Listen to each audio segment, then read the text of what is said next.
So what is that sound that we so often hear over the 5 chord of a 2-5-1 cadence? The dominant sound that takes us outside the harmony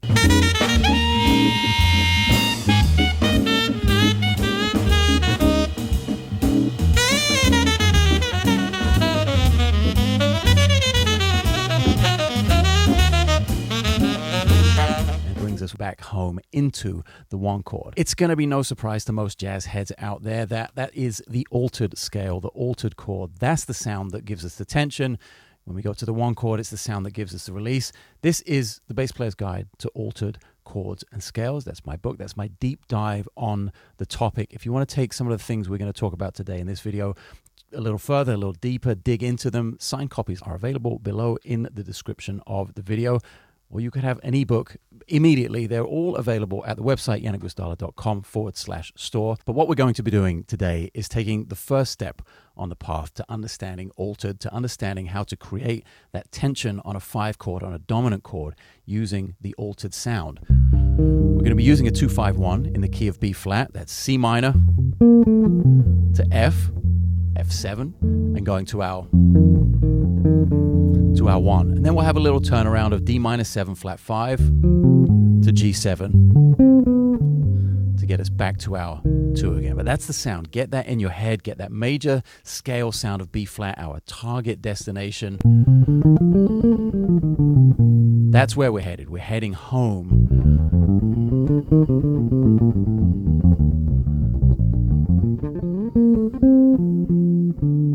Home to B flat. But to get there, to get outside, to leave the building, to head down the path of altered, I'm going to play really inside on the 2, on the C minor. Theoretically speaking, you could think of this as C Dorian. And then when we get to our 5 chord, this is how the altered scale works and how we create the tension. We get to F7, we get to our dominant chord. Instead of just playing F Mixolydian, we go up a half step and we play minor again. But it's not just any old minor, it's the melodic minor. We play F sharp melodic minor over our F7 chord to get this sound.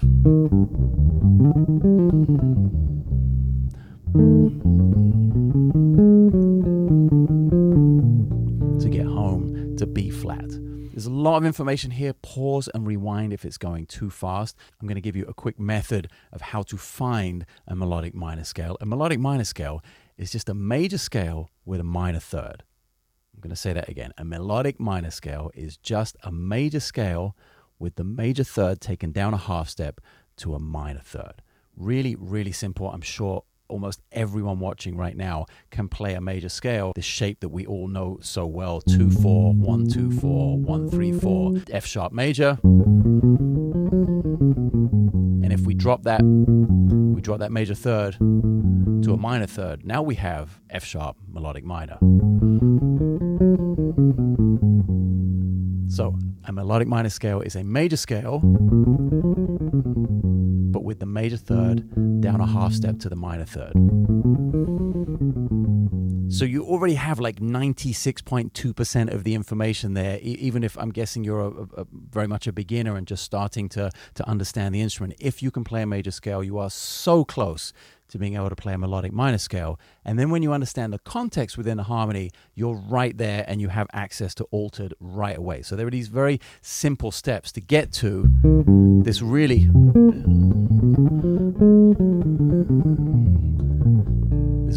very kind of common jazz sound, which you're going to hear very often when you listen to 2-5-1, when you listen to jazz vocabulary, the Great American Songbook, when you listen to standards, when you listen to greats like the Joe Hendersons and the Kenny Dorhams and the Lee Morgans and the Dexter Gordons. This is a sound you're going to hear so often, and so many people don't realize that they are so close to it just by knowing what a major scale is.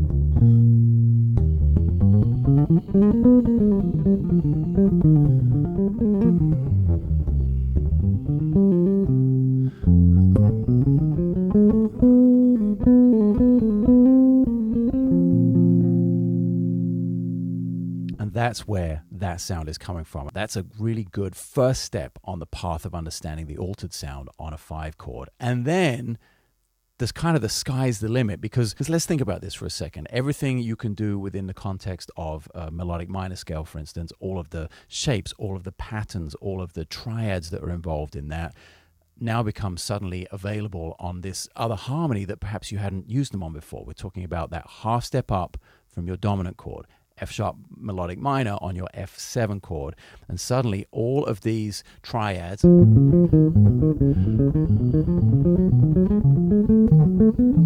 running out of range a little bit here on the 4 string, but all of those triads suddenly become available, and they make this incredible sound simply because you shifted the harmonic context. So I'm sure a lot of you out there, maybe the more intermediate or advanced players, are aware of melodic minor, but maybe not where to place it in terms of the context on a 5 chord to get some of these sounds. Probably sounds that you've heard so many times before. Maybe you've thought, man, I wonder what that is.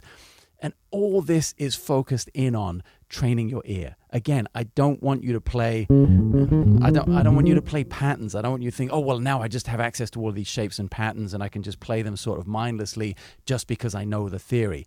I would love for you to go and listen to music, go and listen to Michael Brecker, go listen to Keith Jarrett, go listen to Herbie Hancock, to Chick Corea, and really like start to hear, oh, that is altered. Start to pick a tune of Chick Corea, pick him playing Autumn Leaves, for instance, where you know that there's a 2, there's a 5, and there's a 1, and it's coming around over and over and over again in the form.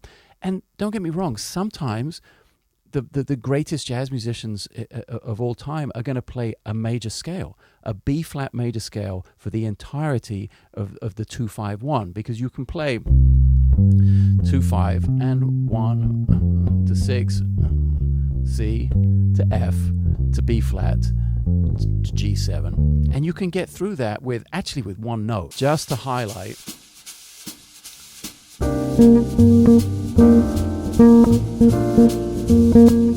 this is one note.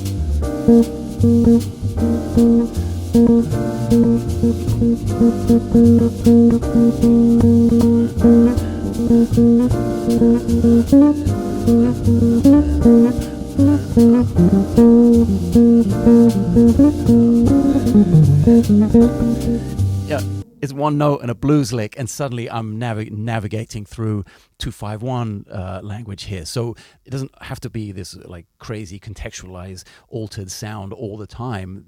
There's a range here. So when you go and listen to that music that you love, that perhaps you haven't understood so much in the past, be aware of that range. Sometimes it's going to be as simple as the major scale of the home key. Sometimes it's going to be altered and it's going to be all of these other things. The point is, I use these exercises to develop my ear rather than my chops, to develop a level of comfort with the sound. But when you hear me play, or when you hear a great musician play, any of the jazz musicians, our heroes that have come before us, when you hear them play, they're not playing scales. They're not standing there or sitting there thinking, it's G7. So I know if I go up a half step from G7 and play A flat melodic minor, this will sound great. Absolutely not. They are coming from a place of sort of freedom of expression that has been partially facilitated by working these ideas up and down their instruments and inside out and in all 12 keys and all of the things I try and hammer home to you guys that are important for the process. But the one thing great improvisers are doing is not thinking about theory and about scales and about chords in the moment. So be aware of the destination. My suggested destination for this process is the stage, is the recording studio, is the performance, whatever that might be for you. And when you get to that point, the goal is to not be thinking about any of the details of the theory or the harmony or the scale, and none of that stuff.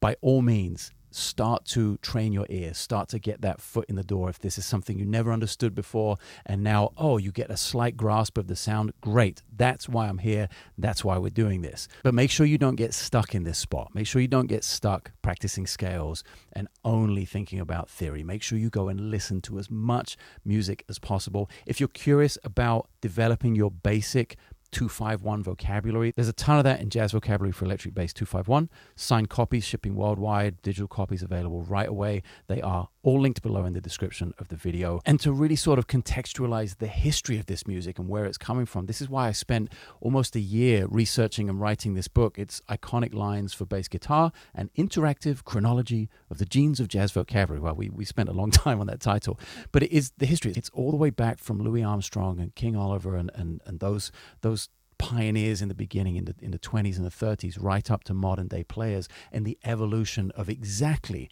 what we're talking about today in this video of 251s, of jazz vocabulary, of tension and release, of the altered scales, so much, all the way Freddie Hubbard and Lee Morgan and Cannonball Adderley, all the way up to Michael Brecker and Rick Margitzer, and through John Coltrane and from Dexter Gordon and all of these legends. That's what that book is about. But you don't need any of this stuff. You don't even need the Bach book. You just need to start listening. If I leave you with just one thing from this video, it's to start listening, and then using small tools like the one I've given you today with this altered sound to start connecting what you're hearing to your instrument and creating your voice and creating your freedom, basically, to do whatever you want and to play whatever you hear.